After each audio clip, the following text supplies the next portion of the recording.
speaking of Kittle, it's been reported that the Niners are beginning to negotiate an extension with him. He said this yesterday. He said he thinks that his agent is. He's funny. What do you think about what the Niners may end up having to pay Kittle? I think they'll end up paying it more than Kelsey. He'll be the highest paid tight end. I think that's what they're going to do. Extend him about 2-3 years. Give him some more cash in pocket, some more salary.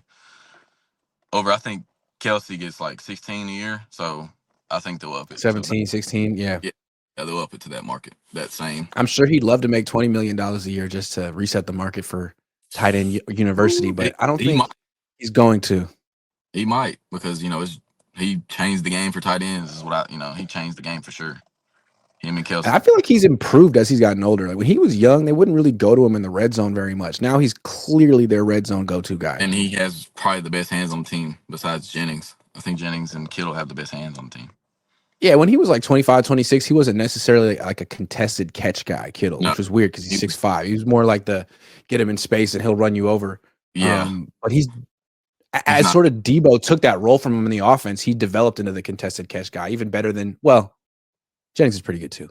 Yeah, Jennings he's that guy for sure. What's funny about Kittle and Jennings being your top two targets in the offense, all year people were complaining about separation. Like, man, these guys aren't getting open. Man, it's Kittle and Jennings. Like, they're open, even if they're not creating separation, and they're catching the ball. Like, it's kind of a disingenuous stat. Offense. Yeah. Like, you can't have two guys when you have all these other all-pro guys and then in the wings, all-pro. Debo Samuel. Yeah. It's tough when you have that much money not producing. Ayuk and Debo. That's rough. What do you think of Pearsall? I think he was doing good. I think Shanahan, he shadows rookies like you talk about all the time. He shadows rookies until he has to play them. He has to shine like towards the end of the season when they were already out of the running. So, I mean, yeah, but we've seen Shanahan do this to receivers before. He did it to Ayuk when he was young, his second year. It's like, all right, you can play, man. You'll be running routes, but I'm pretty sure you're not going to be in the progression. And Roddy White came out and talked about, I don't know if you saw this, he did a TikTok. He was like, man, when Kyle first got to Atlanta, he was saying that he was going to turn us into the Warriors, and I was going to be Klay Thompson to Julio Jones, Steph Curry, and then I was out there, and I was just running routes, and I wasn't in the progression, and it wasn't like we practiced it. So Kyle can be kind of petty if he doesn't want to use you. And I think, like you said, with rookies, he doesn't want to use you unless he has to. Then they got eliminated. Debo kind of got embarrassed, and they started calling Pearsall's number. I don't know. He looked explosive to me. I don't know if he's going to be a Pro Bowler, but yeah, he better than Debo. I think he'll be a good number 3 to Kittle and Jennings next year. That's what I think. I agree. That's a nice little trio, I think. You could do worse. That's the future right there, really. What's nice about that trio is it's pretty cheap.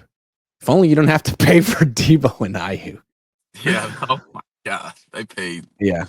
They should have just traded Debo, to be honest, get some assets, get another young receiver, young tight end or something. I think they should have never did that. They should never pay Debo. Speaking of trading Debo, do you think they can anymore? Do you think that market's still there? I think there is market for him, like, Debo Samuel, just because of the name and what he did a couple years ago. But I don't think they will because of what they said. And they like to, and that's Kyle's buddy. That's his friend. Like you say, like they say, oh, they all call him Kyle. They don't call him Coach Shanahan. They don't call him Coach Kyle. They call him Kyle. So I think that's it. But they're not going to trade him. They're not going to trade Kyle's buddy. I think they're going to trade him. That sounds weird. I think they're going to trade him. I think they will. And I think it's not, because I get the feeling that Debo doesn't want to be here anymore. Because he's smart. He can see, he knows he's getting phased out.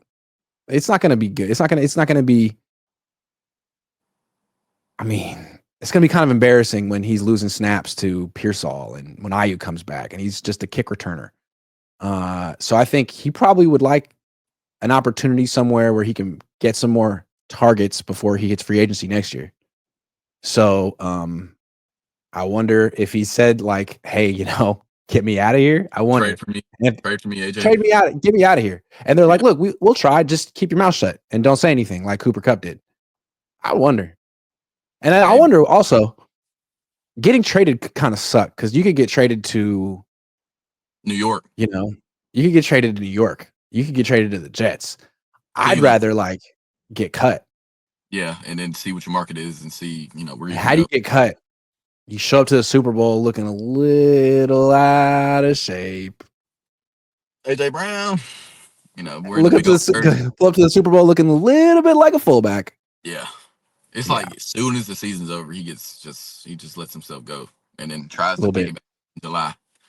Yeah. I think that's what Which he you could does. probably do when you're 25. Yeah, but he's what, 28 now, 27? He's about to be 29. If he just turned 29. Ooh, Yeah. So you can't do Can't that. do that anymore.